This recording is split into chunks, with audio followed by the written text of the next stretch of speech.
মনে রাখবেন, যারা ঘাম ঝরায় তারাই কেবলমাত্র উপরের দিকে উঠতে থাকে, যারা ঘাম শুকায় তারা কোনোদিন উপরে উঠতে পারে না।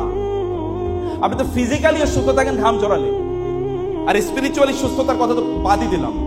আপনি ফিজিক্যালি ফিট থাকেন ঘাম ঝরালে, অত ঘাম ঝরানোকে ভয় পাওয়ার কোনো কারণ নাই। মোহাম্মদ বিন কাসেমরা 17-18 বছরের যুবক এই ইন্ডিয়ান সাবকন্টিনেন্টে 17 বার 18 বার আক্রমণ করেছে। মুসা ইবনে নুসাইররা সেই মেডিটেরিয়ান সি পার হয়ে, তারেক ইবনে জিয়াদরা ওই যে ইংলিশ চ্যানেল পার হয়ে, জাবালে তারেক পার হয়ে তারপরে স্পেনে কিভাবে ইসলাম নিয়ে গেছে। আপনাদের বয়স, ইখতিয়ারউদ্দিন বখতিয়ার খিলজিদের বয়স কত দেখেন। মোহাম্মদ বিন মুরাদ আল ফাতেহ যখন কনস্টান্টিনোপল, ইস্তাম্বুল, কোস্তান্তনিয়া যখন বিজয় করে গোটা ইউরোপে কিভাবে ইসলাম পৌঁছে দেখেন না। আপনার বয়স তো এখন কাজ করা, দিস ইউর টাইম। আপনি অন্যের পেছনে সময় কেন দেবেন? অন্যকে কেন আপনার সময় দিচ্ছেন? আপনি অন্যকে সেলিব্রিটি কেন বানাচ্ছেন? তার ওটা ফলো করতে গেলে তো আপনি তাকে সেলিব্রিটি বানান, তাকে আপনি প্রমোট করে দিচ্ছেন। প্রমোট করেন না, আপনার নিজের পেছনে সময় ইনভেস্ট করেন, যেন কোনো এক সময় লোকেরা আপনাকে ফলো করে, যেন লোকেরা আপনাকে আদর্শ হিসেবে গ্রহণ করে। এইভাবে আপনার নিজকে আপনি তৈরি করেন। এটা তৈরি করতে হলে আপনার রবের সাথে কানেক্টিভিটি বাড়াতে হবে। রাসূল ইসলাম বলেছেন, সর্বশ্রেষ্ঠ আমল সেগুলোই যেগুলো কম করে হলো সব সময় অব্যাহত রাখা হয়। এক সময় আপনি খুবই এক্সাইটেড এবং এই কারণে আপনি একটা বই পড়ে ফেলছেন, এরপরে 10 বছরের কোনো খবর নেই। এক্সাইটমেন্টের পেছনে ঘোরার লাভ না, আপনি নিজে এক্সাইটমেন্ট হয়ে যান। ইব্রাহিম আলাইহিস সালামের জন্য মতো ভিশনারি হন। আপনি তো ইব্রাহিমের উম্মাহ, মিল্লাত আবিকুম ইব্রাহিম। ইব্রাহিম কি ভিশনারি ছিলেন? 1000 বছর আগে তার রব তাকে বললেন, আপনার স্ত্রী এবং সন্তানকে মরুভূমিতে রেখে আসেন। মরুভূমি তার স্ত্রী এবং সন্তানকে রেখে গেলেন। ভালো করে শুনুন, এটা আপনাদের জন্য জরুরি। তিনি 4টা দোয়া করেন সেখানে। তোমাদের একটা দোয়া হচ্ছে, রব্বানা ওয়া বা'আস ফীহিম রাসূলাম মিনহুম ইয়াতলু আলাইহিম আয়াতিক ওয়া ইউযাক্কিহিম ওয়া ইউআল্লিমুহুমুল কিতাবা ওয়াল হিকমা। আল্লাহ, এই যে আমার শিশু সন্তান কিন্তু সে এখনো দুধ খায় মায়ের, এবং মরুভূমিতে কোনো খাবার নাই, পানীয় নাই, এবং কোনো প্রাণী নাই, মানুষ নাই, বাড়ি ঘর নাই, কিচ্ছু নাই, এরকম একটা জায়গায় রেখে যাচ্ছেন। এবং রেখে যখন তিনি যাচ্ছেন তখন তিনি আল্লাহর কাছে দোয়া করলেন, রব্বানা ওয়াজআস ফীহিম রাসূলাম মিনহুম ইয়াতলু আলাইহিম আয়াতিক। হে আল্লাহ, তাদের মধ্যে আমার এই যে প্রজন্ম বাচ্চা রেখে যাচ্ছে, এই বাচ্চা বাঁচবে কি বাঁচবে না কিছুই তিনি জানেন না। তারপর তার প্রত্যাশার লেভেল হাই অ্যাম্বিশন। বলছেন, হে আল্লাহ, এদের মাঝে এমন একজন রাসূল পাঠান যে রাসূল আপনার আয়াতগুলো তেলাওয়াত করে মানুষকে শোনাবে, আপনার কিতাব তাদেরকে শেখাবে, হিকমা জানাবে, এবং তাদেরকে পবিত্র করবে, পবিত্র করবে, তাদেরকে তাজকিয়া প্রদান করবে। 1000 বছর আগে এই দোয়ার ফল ঘটেছে 1000 বছর পরে মুহাম্মদুর রাসূলুল্লাহ সাল্লাল্লাহু আলাইহি ওয়াসাল্লামের জন্মের মাধ্যমে। দেখেছেন কি দূরদর্শী কাকে বলে? কত দূর দূরদর্শী মানে কি? আপনি আগামী বছর কি করবেন এটাকে যদি দূরদর্শী বলে, তাহলে 1000 বছর পরে কি হবে যিনি সেটা চিন্তা করেছেন তিনি কতটা দূরদর্শী,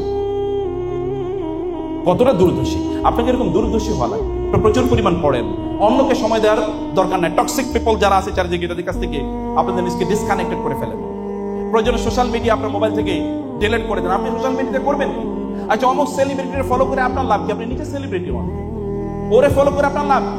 ওই টিকটকারের টিকটক আপনি কেন দেখছেন? মানে আপনার কারণ, আপনার কি পার্সোনালিটি নাই, লজ্জা নাই, আত্মসম্মান নাই, সেলফ এস্টিম নাই?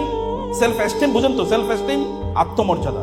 নাহনু কওমুন আ'আজ্জানাল্লাহু বিল ইসলাম ফাইজা ইবতাগাইনাল ইজ্জাতা মিন গায়রিন আযাল্লানাল্লাহ।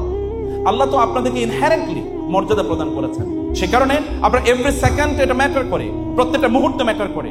আমি বলছি আগামী 1 বছর আপনি আপনার নিজকে ডিসিপ্লিন ছাড়া আপনি কোনোদিন সামনে আগাতে পারবেন না। আপনার রাসূলের দিকে তাকান তো, তিনি কোনো কাজ এরকম হয়েছেন যে ফজরের নামাজ তিনি ফজরের নামাজ সূর্য ওঠার পরে তিনি পড়েছেন, এরকম দেখবেন আপনি? একদিন ঘটেছে, কারণ বেলাল রাদিয়াল্লাহু তাআলা আনহুকে দায়িত্ব দিয়েছিলেন, বেলাল তুমি আমাদেরকে ঘুম থেকে উঠিয়ে দিও। বেলাল রাদিয়াল্লাহু তাআলা ঘুমিয়ে পড়ছেন, রাসূল সাল্লাল্লাহু আলাইহি ওয়াসাল্লাম ঘুম থেকে কারণ ক্লান্ত, ঘুম থেকে উঠতে পারেন না, কেবল একবার ঘটছে। আর আপনার প্রতিদিনই ঘটে, এরপর আপনি মানে আমি জান্নাতুল ফেরদাউসের মুসলমান। কেমনে বিশ্বাস করেন আপনি?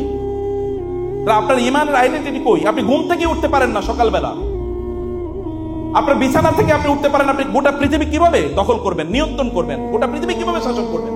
আল্লাহ সুবহানাহু ওয়া তাআলা মুহসিনদেরকে ভালোবাসেন। মুহসিন মানে যারা সব কাজ সর্বোত্তম লেভেলে করে। ইন্নাল্লাহা ইউহিব্বুল মুহসিনিন, ইন্নাল্লাহা কাতাবাল ইহসানা আলা কুল্লি শাই, সবকিছুকে সর্বোত্তম লেভেলে করা। ইন্নাল্লাহা ইউহিব্বুল আবদা ইযা আমিলা আমালান আন ইউতকিনাহু। আল্লাহ চান যখন আপনি কোনো কাজ করবেন শ্রেষ্ঠতম ভাবে করবেন, প্রতিযোগিতা হোক। আপনার ক্লাসে আপনি ফার্স্ট, অথবা সবাই ফার্স্ট হন, বলতে পারবেন না কেন? আপনি সবাই ফার্স্ট হন, সময়গুলোকে একেবারে নিয়ন্ত্রণ করে ডিসিপ্লিনের মধ্যে থাকেন। সকাল থেকে কখন কাজ করবেন, কোন সময়টা, এটা টাইম নির্ধারণ করেন আপনি কখন কি করবেন। এবং তাহাজ্জুদে নামাজ আদায় করেন, আপনি রাতের বেলা জেগে থেকে আপনি মুভি দেখবেন, আপনার পার্সোনালিতে লাগে না? আপনি রাতের বেলা মুভি দেখেন কিভাবে? আমার তো অবাক লাগে।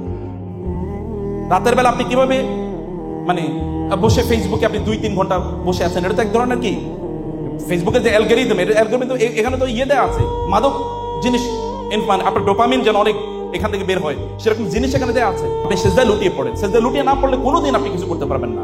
আপনার রাসূলের দিকে তাকান, দিনের বেলা তো নামাজ আদায় করতেন, তিনি কয়েক ওয়াক্ত নামাজ আদায় করতেন বলেন? তিনি কত রাকাত নামাজ পড়তেন? কমপক্ষে 40 রাকাত। আমরা তো 17 রাকাতই টেনে টুনে পড়ি না, তিনি 40 রাকাত কমপক্ষে পড়তেন তাহাজ্জুদের নামাজ সহ। চিন্তা করে দেখেন। এবং তার সালাত কত লম্বা ছিল। তাহাজ্জুদের নামাজ তিনি 2 রাকাতে সারা রাত কাটিয়ে দিতেন, লম্বা সময় জুড়ে। রাতের বেলা যদি জেগে থাকতে হয় তারা আল্লাহর ইবাদত করবে। জ্ঞান অর্জন করে কি আল্লাহর ইবাদত না? হয় ইবাদত, কিন্তু অন্য কোনো জায়গায় না। জ্ঞান অর্জন করুন, নো প্রবলেম। কিন্তু এটা অমকের উপন্যাস, ইমদাদুল হক মিলনের উপন্যাস, অথবা ধরেন ওই যে সমরেশ মজুমদারের উপন্যাস বইটা সময় কাটায় না। ওরা আপনি তাদের বই পড়বেন, ওই মর্যাদায় তারা নাই।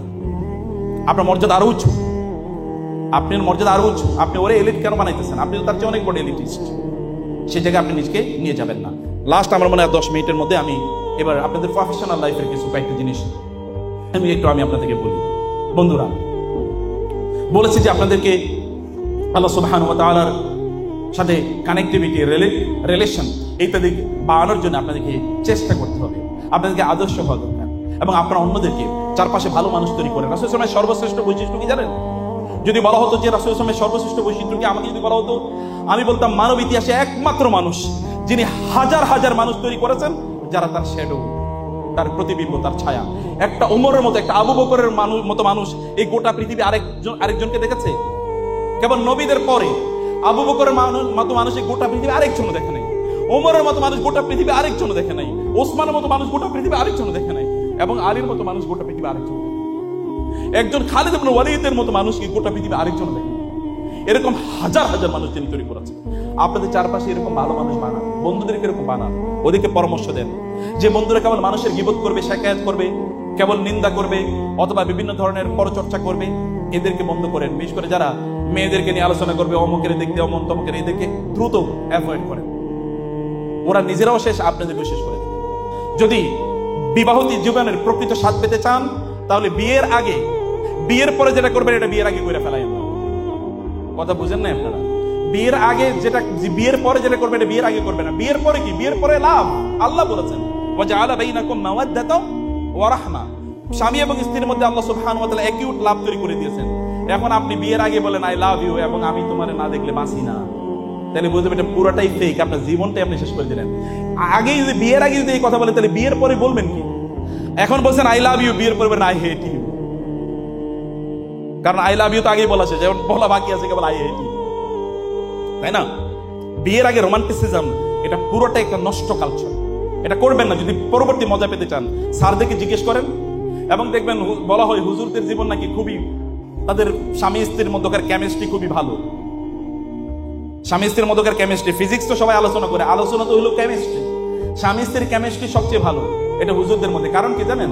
কারণ হুজুররা তাদের চোখ নিয়ন্ত্রণ করে, কারণ তাদের স্ত্রীকে তারা ভালোবাসে। কারণ এর আগে তারা কি করে না, অন্য কারোর সাথে আই লাভ ইউ বলে না, তারা ওইটাকে রেখে দিয়েছে তার স্ত্রীর জন্য। এটা আপনার স্ত্রীর হক, আপনার স্বামীর হক। কেন আপনি এটা, এই হক থেকে তাকে বঞ্চিত করবেন? আপনি বিয়ের আগে আরেকজনের সাথে রিলেশন করবেন না, এতে আপনার সময় নষ্ট করলেন। Most valuable time in your life, আপনার জীবনের সবচেয়ে গুরুত্বপূর্ণ সময়, যার উপর ভিত্তি করে আপনার ভবিষ্যৎ, দুনিয়ার ভবিষ্যৎ, আখিরাতের ভবিষ্যৎ নির্ধারিত হবে, সেটা আপনি কেন এটা করবেন? আপনার রাসূলের জীবনে দেখেন, তার জীবনে তিনি কোনোদিন কোনো নারীর দিকে তাকিয়েছেন?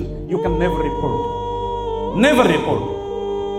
এমনকি তার জীবনে তিনি কোনোদিন গান শুনেছেন? তিনি কোনোদিন মূর্তি পূজা করেছেন? তিনি কোনোদিন মূর্তি পূজায় উপস্থিত ছিলেন? তিনি কোনোদিন মাদক দ্রব্য স্পর্শ করেছেন?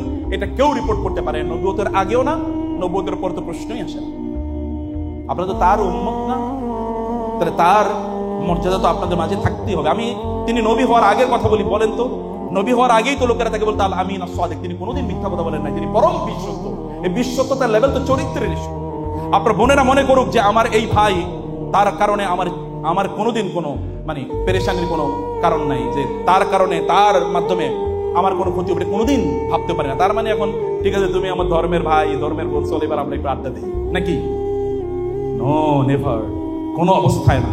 স্টাডির জন্য এখন নতুন করে এরকম স্টাডি গ্রুপ স্টাডি করার জন্য এখন ছেলে মেয়েদের মিক্স আপ হওয়ার কোনো প্রয়োজন নেই। এখন প্রচুর পরিমাণ কি আছে, এত পরিমাণ স্টাডি ম্যাটেরিয়াল এসছে।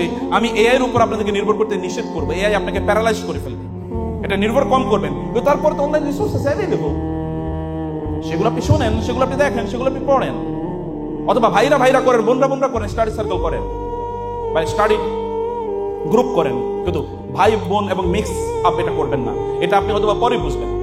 কিন্তু এখন আমরা যারা এই জিনিসগুলো আমরা প্রতি মুহূর্তে অভিজ্ঞতা নিচ্ছি, মানুষের হাজারো এক্সপিরিয়েন্স আমাদের সাথে শেয়ার করি, তাদের সাথে কেবল এটা বলছি।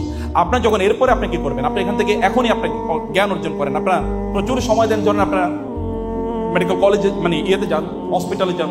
আপনারা জানেন যে মুসলমানরা আবিষ্কার করছে যে মেডিকেল কলেজে কেবল থাকবেন, হসপিটাল থাকবে সাথে সাথে। এই যে রেসিডেন্সিয়াল সিস্টেম, এটা পুরোটা 100% মুসলমানদের আবিষ্কার, 100% মুসলমানদের আবিষ্কার যে মেডিকেল কলেজগুলো রেসিডেন্সিয়াল হবে। এখানে প্রফেসররা থাকবে, ইন্টার্নরা সেখানে থাকবে, সেখানে তারা যাবেন, প্রফেসরদের অধীনে ইন্টার্নরা থাকবে, তারা ফার্স্ট হ্যান্ড এক্সপিরিয়েন্স নেবেন। আপনারা ফার্স্ট হ্যান্ড এক্সপিরিয়েন্স নেন, প্রফেসরদের সাথে যান, কেস স্টাডি করেন প্রচুর পরিমাণে, আপনার লেভেলটাকে ওই রকম উন্নত করেন মানুষদের সেবা করার জন্য। এরপর আপনি হসপিটাল ম্যানেজমেন্টে যখন যাবেন, আপনি তখন শরিয়া বেসড হসপিটাল করেন না কেন? আপনাদের এই মাথায় কেন আপনাদের নাই? শরিয়া বেসড হসপিটাল করেন ব্যাপক পরিমাণে, যেখানে শরিয়ার 100% পালন হবে। শরিয়া বেসড হসপিটাল করতে হলে আপনাকে শরিয়া জানতে হবে, প্রত্যেকটা সেকেন্ডে আপনাকে শরিয়া জানা লাগে। আপনার যখন কেউ চিকিৎসা নিতে আসে, সেখানে শরিয়ার ব্যাপার আছে না? আছে। একজন রোগীর অধিকার কি সেটা জানতে হবে। রোগী তিনি কিন্তু কি আল্লাহ খুবই প্রিয় বান্দা, আপনি যেমন প্রিয় বান্দা তিনিও প্রিয় বান্দা। এই রোগীর কাছে আমরা অনেকটাই রোগীর গিয়ে আমরা দোয়া করি, রোগীর জন্য আমরা দোয়া করি। এর চেয়ে আরো গুরুত্বপূর্ণ রোগীর কাছে দোয়া চাওয়া। কারণ রোগী কি আল্লাহর সাথে তার রিলেশন এমন একটা লেভেলে পৌঁছে যায়, সে যা দোয়া করবে আল্লাহর কাছে আল্লাহ তার কবুল করে নেবে। তার গিয়ে বলেন আমার জন্য দোয়া করুন। অতএব তার সাথে আচরণ যখন হবে খুবই নম্র ভদ্র, আপনি যখন প্রফেশনাল লাইফে যাবেন সুন্দর করে আচরণ করেন, তার সাথে হাসুন। গোমরামুখী থাকবেন না যে আপনার দিকে তাকানোর পরে অর্ধেক অসুস্থতা নিয়ে এসেছিল, বাকি আরো 50% অসুস্থতা বাড়ছে আপনারা দেখার পর। বুঝেন নাই? ডাক্তারের দিকে তাকানোর পর তার প্রায় এখন মরার মতো অবস্থা। কারণ ডাক্তারের চেহারা দিকে মনে হচ্ছে যে না সর্বনাশ, কোথায় আসলো। নো, তাবাসসুমুকা ফি ওয়াজহি আখিকা সাদাকা। তাকে দেখলে একটু হাসুন, তার নাম জিজ্ঞেস করুন, তার প্রবলেম ইত্যাদি করুন। ইসলামিক মেডিকেল মেডিসিন এবং আপনার কেমিক্যাল মেডিসিন দুটাকে একত্রিত করুন। রুকিয়া আসার পরে তার জন্য দোয়া করুন, লা বাসা তাহুর ইনশাআল্লাহ, লা বাসা তোরারে তুমি ভালো হয়ে যাবা। তারে দেখার পরে তুমি তো নইরেই আসছো, এখন আসার দরকার কি ছিল, আরো কয়েকদিন আগে আসতাম। তাহলে ও চিন্তা করছে তাই আমি তো শেষ না। তাকে হোপ দেন, তাকে বলেন যে না তুমি ভালো হয়ে যাও। রাসূল সাল্লাল্লাহু আলাইহি ওয়াসাল্লাম বলেছেন, কেউ যদি বলে হে আল্লাহ, তাকে আল্লাহুম্মা ইশফি, যেমন আল্লাহুম্মা ইশফি সাআদান, আল্লাহুম্মা ইশফি খালিদান, কেউ যদি 7 বার বলে আল্লাহ তুমি তাকে সুস্থ করে দাও, তাকে সুস্থ করে দাও, তাকে সুস্থ করে দাও, তাহলে আল্লাহ তাআলা ওই বান্দাকে সুস্থ করে দেবেন। আপনি তো দায়ী। আসলে তাকে জিজ্ঞেস করুন, যখন একজন অসুস্থ রোগী এমন মুমূর্ষু রোগী আসবে, তাকে তালকিন করুন, বলুন বাবা বলুন লা ইলাহা ইল্লাল্লাহ, মা বলুন লা ইলাহা ইল্লাল্লাহ, তাকে বলুন না। আপনি তো দায়ী। আপনার চেয়ে দাওয়াতের বড় ক্ষেত্র আর কারণে আমাদের নাই। আমাদের কথা লোকেরা বলে উনি তো এই কথা বলার জন্য, কিন্তু আপনি ওই কথা বলার জন্য নাই। আপনি ট্রিটমেন্ট দিতে গিয়েছেন, আপনার কাছে ওরা মনোযোগ দিয়ে সেই কথাগুলো শুনবে। আপনি তাকে দাওয়াত দিতে পারেন, আপনি নিজে দায়ী হয়ে উঠতে পারেন, ব্যাপক পরিমাণে দায়ী হয়ে উঠতে পারেন। এবং এদের জন্য কিছু একটা করুন, যেমন তাদের জন্য মেডিকেল ক্যাম্প করুন, নিজেরা হসপিটাল নিজেরা তৈরি করেন। কেবল চাকরি করবেন এই মানসিকতা থেকে বের হয়ে আসতে হবে। কেবল চাকরির পিছনে ঘুরতে ঘুরতে একেবারে শেষ না। আপনার বিসিএস লাগবে, কেন বিসিএস লাগবে? আপনি বিসিএস এর পেছনে কেন ঘুরবেন? আপনি কি তার চেয়ে বেশি কিছু করার নাই? অবশ্যই পটেনশিয়াল আছে। তার মানে কি করবেন না বিসিএস? অবশ্যই করবেন, অবশ্যই করবেন। কিন্তু এটার জন্য আপনি আরো 5-7 বছর কাটিয়ে দিয়েছেন, এটা যেন না হয়। অনেকে আমাদেরকে বলে বিয়ে করতে পারি না, চাকরি বাকরি নাই। আমি বলছি তোমার বিয়ে করাই জায়েজ নাই। বলে কেন? তুমি চাকরি বাকরির পিছনে ঘুরে তোমার বয়স 32-35, এখনো বিয়ে করতে পারি না, চাকরি নাই কেন? আর কিছু করার ছিল না? ফুটপাতে ফেরিগিরি করার সুযোগ ছিল না? অবশ্যই ছিল। কিন্তু সে কাজ করতে চায় না। কোনো কাজকে ইসলাম ছোট করে দেখে না। সব কাজ ইসলাম গ্লোরিফাই করে, সব কাজ সম্মানজনক, যদি এটা হারাম না হয়। অতএব আপনাদেরকে এটাই আমার লাস্ট কথা, প্রিয় ভাইরা আমার, বন্ধুরা আমার, বোনেরা আমার, আপনাকে শরিয়া জানতে হবে। শরিয়া জানুন, শরিয়া ভালো করে জানুন। একজন বোন আমাকে, আমি তার ইন্টারভিউ পড়ছিলাম আপনাদের এখানে আসতে এই বোন বলছেন তিনি অনেক বড় মেডিকেল, তিনি সৌদি আরবে একটা বড় মেডিকেল কলেজের উনি প্রফেসর। তিনি বলছেন যে আমি ইমাম ইউনিভার্সিটির পাশে দিয়ে আমি যাচ্ছিলাম, জামিয়াতুল ইমাম রিয়াদে যাচ্ছিলাম। আমার তখন মনে হলো, হারে আমি যদি ইউনিভার্সিটির ছাত্র হতে পারতাম। কারণ হাদিসে রাসূল বলেছেন মান ইউরিদুল্লাহু বিহি খায়রান ইউফাক্কিহু ফিদ্দিন। আল্লাহ যদি কার কল্যাণ চান তাহলে তাকে দ্বীনের জ্ঞান প্রদান করেন। আমি যদি এরকম কল্যাণ পেতে পারতাম, তিনি বলে আমি আল্লাহকে দোয়া করলাম, কয়েকদিন পরে আমি ওই ইউনিভার্সিটি আমি ছাত্র হলাম এবং ওইখানকার শরিয়া ডিপার্টমেন্ট থেকে পড়াশোনা করার পর এখন আমি মেডিকেল কলেজের প্রফেসর।